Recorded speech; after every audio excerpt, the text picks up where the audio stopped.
Like the Transformers, more than meets the eye.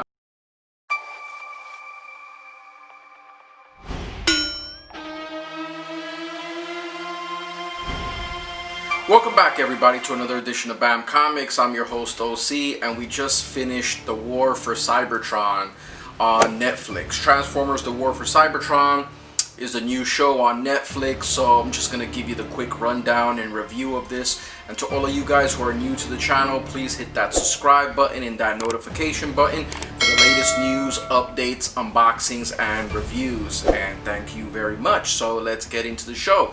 So we just finished this, and as I'm a big fan of Transformers from back in the day, have the cartoons, have the cartoon movie, I thought that the animation in this show was brilliant. Like, the way this show looks, it's great, you know, like, I can't get over how good the show looks. Given that, I was, you know, a bit disappointed when we were watching it, just to see that the show took on, like, a persona that I didn't expect. Like, this is the war for Cybertron, which means that a lot is at stake. There's a huge conflict.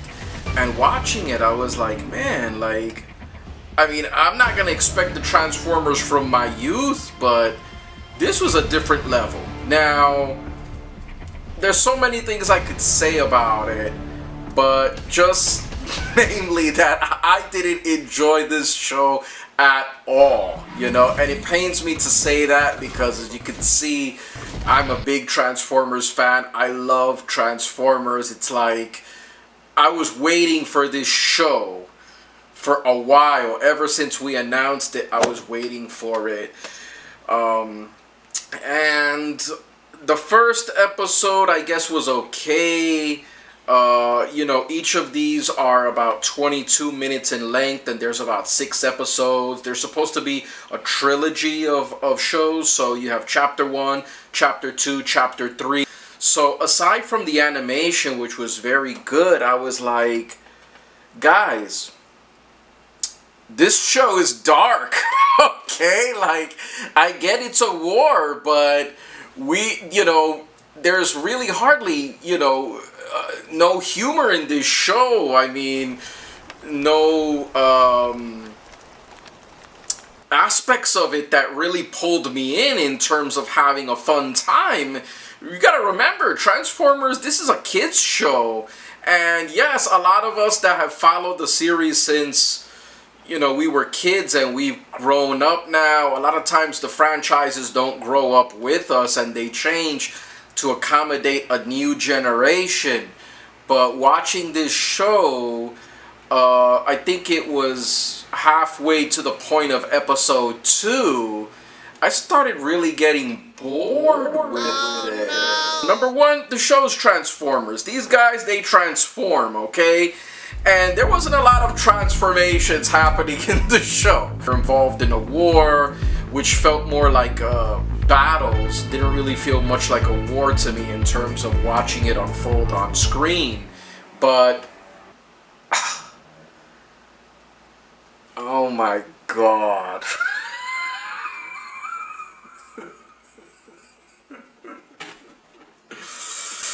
Guys, this one, I don't know what happened to it. I really wanted to like this show. I was waiting for it for a long time, as many of you out there. 100% honest. I'm not trying to dissuade anyone who wants to see the show, okay, or the people who worked on it, because it looked like it was a very hard project. I mean, it looks expensive to make, and it probably looks like a lot of hours went into making it. But me, as a fan of the original Transformers and just a fan of action and anime in general, I found the show to be quite boring, honestly, as a matter of fact, okay? We see our guy here, Optimus Prime, who hardly transforms in this show. Now, the show is called Transformers for a reason. Why are all these guys walking around everywhere? Why are they not transforming, okay? Why are they not transforming into the vehicles? They don't need to walk from place to place. And watching this show, it was just so odd to see so much walking all of the time, with action that's very slow paced, okay? It's supposed to be exciting. And we're presented to the action of Transformers in the middle of a landscape that's already been decimated. So it looks like the war has already happened already. So War for Cybertron, it's not, because there is no war. The war has happened already. The city is destroyed. The world is destroyed. And what we're left with is remnants of an old world and Transformers inhabiting that world. Now, for whatever reason, they didn't decide to bring some of the original voice actors, I guess, from the 80s show. I don't know why. They're still alive. They could have gotten them back in there to voice Optimus Prime. Megatron, the voices sounded off. In addition to that, the fighting just didn't have that impact. We're seeing Optimus Prime getting owned from the get-go. He's supposed to be this great general and fighter.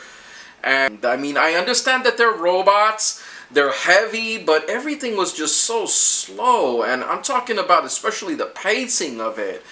And I didn't want to give this show a bad review, and I didn't want to be disappointed, but it ended up that way. A lot of the decisions that the characters made in the show absolutely made no sense to me, as you know, in terms of betrayals, because you have betrayals in this show, and it just left me wondering, okay, in a war people do switch sides, it's true, but you know, man, Ultra Magnus, what happened here? The intro to the show, which, you know, of course, intros are supposed to get you hyped and excited, even if they're a short intro, like the Transformers, more than meets the eye. Just 22-minute episodes are good because they're brief, but if they're gonna be brief, make them exciting.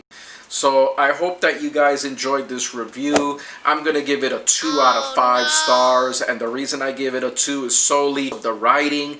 In terms of pacing, it was an incredibly slow show. And I hope that Chapter 2 really picks up. Toward the end of this chapter, we see the action start to pick up, okay? It starts to pick up toward the end. But by that time, I already lost interest in what was going on.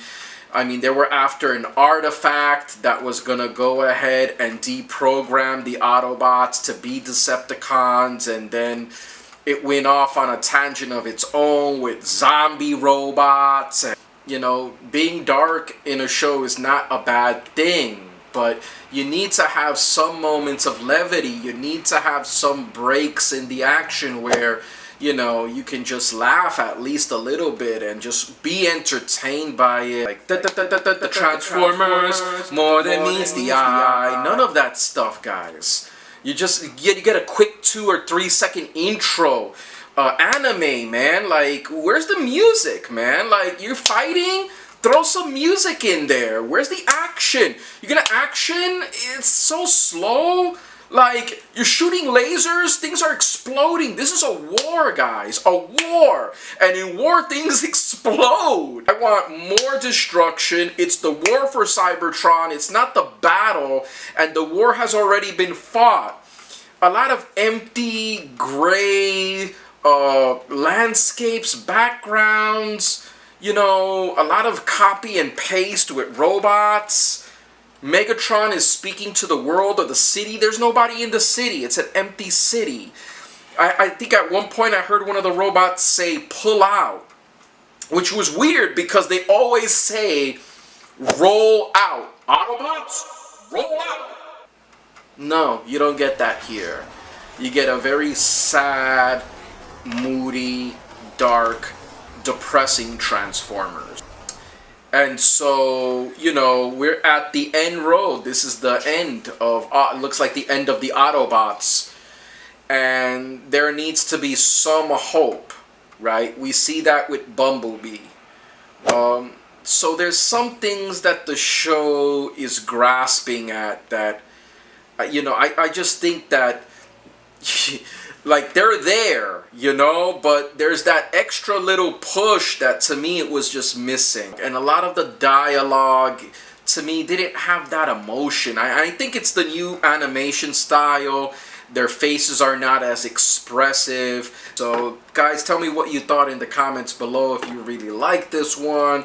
If not, if you're looking forward to more, if you agree, if you disagree, hit that like and subscribe button, hit that notification button. And as always, we're here to bring you more movies, more news, more reviews, more unboxings, more game news, and just more reviews and critiques. Again, guys, this is my own opinion on it. It's by no means the definitive say-all, but it's just how I view the Transformers War for Cybertron. Okay, guys? So thanks for watching, and this has been OC. Take care and stay tuned for the next one. Peace.